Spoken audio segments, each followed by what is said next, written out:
everyone, this is me Samira. Welcome back to my channel. In today's video, we will see 6 fun and easy watercolor techniques for beginners like me and you. I love to explore watercolors because the output is always a surprise for us. Alright, so let's get started. The first technique is a very interesting technique. It is a dry on wet technique. For this, you first need to coat your surface with a wash of watercolor. Here I have used a mix of red and yellow, which are the autumn colors. And then you need to take any dry object. Here I am using the back of a brush. You can use a skewer stick or a toothpick or a pin, and you need to just draw on the surface while it's still wet, and the areas where you have drawn over with the stick will look darker, and this is how the result looks like. This technique works great for those of you who love to doodle. Moving on to the next technique, which is by far my favorite technique of all. This is a salt and water technique. Although this is a very familiar technique, I wanted to show you how you can use this technique to create an underwater scenery. For this, we first need to coat our surface with a watercolor. Here I've used a mix of two aqua colors. I've mixed a little bit of green in blue.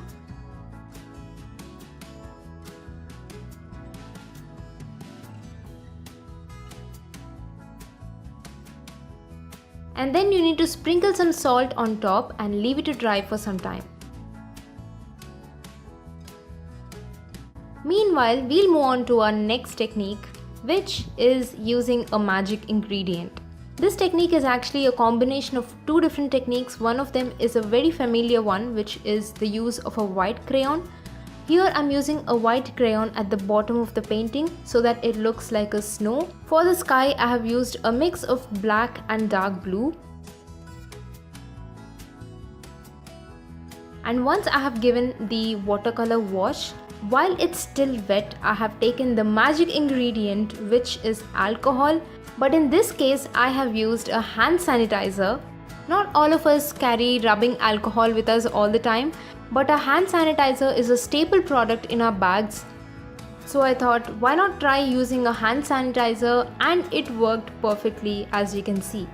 All I did was just dip a dry brush in the hand sanitizer and put it on the painting while it's still wet. Wherever the alcohol touches the painting, it turns white.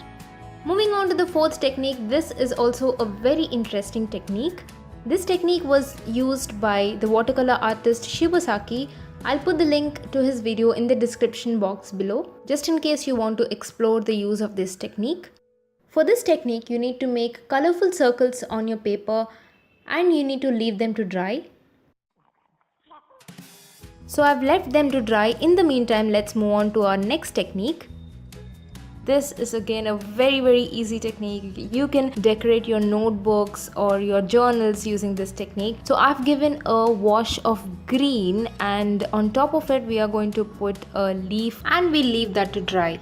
And now moving on to the last technique, which is also my favorite technique. For this, you need to first apply a wash of watercolor on your paper, and then you need to tilt your canvas into a 90-degree angle. But because I was recording the video and because I wanted you to see it, I have just tilted it a little and then put some watercolor drops on the topmost part of the painting, and you just need to see them flow down in a very nice fashion, and that gives us a beautiful waterfall or a rainy background. In order to lock that mood, I have drawn a couple holding an umbrella once everything was dried. Here I've used dots of varying concentrations, which means wherever I wanted a lighter shade, I have diluted it with more water and less pigment. Now let's move on to the previous technique. Once the circles are completely dry, I have taken a white crayon and I have started drawing on top of these circles. Here I was trying to draw fireworks, but if you want, you can draw flowers or butterflies or anything like that. The main concept of this technique is that you need to paint on top of the white crayon using a dark watercolor. Only then the circles that you have drawn will merge in the darker watercolor, otherwise they'll show through and it won't look nice. So I have taken a concentrated watercolor and I have applied it on top of the white crayon. The painting with the leaf is completely dry, so it's time to remove the leaf, and as you can see, you can find an imprint. Now moving back to the salt technique, I have removed the salt on top of the painting once it's completely dry, and now I'm drawing the couple with a black watercolor and the zero sized brush. And because I'm not good at drawing silhouettes, I have drawn a pencil reference on top of the painting, and then I have filled it using a black watercolor.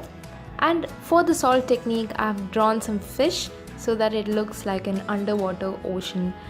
As for the winter landscape, I have drawn some pine trees. Alright, so those are the 6 watercolor techniques: the dry on wet, the salt technique, the alcohol technique, the drop down method as I call it, the fireworks technique, and the imprint technique. Let me know which one's your favorite in the comments down below, and do try these techniques out and share your creations with me onto my Instagram account, which is sam_inspire. I'll link it in the description box below too.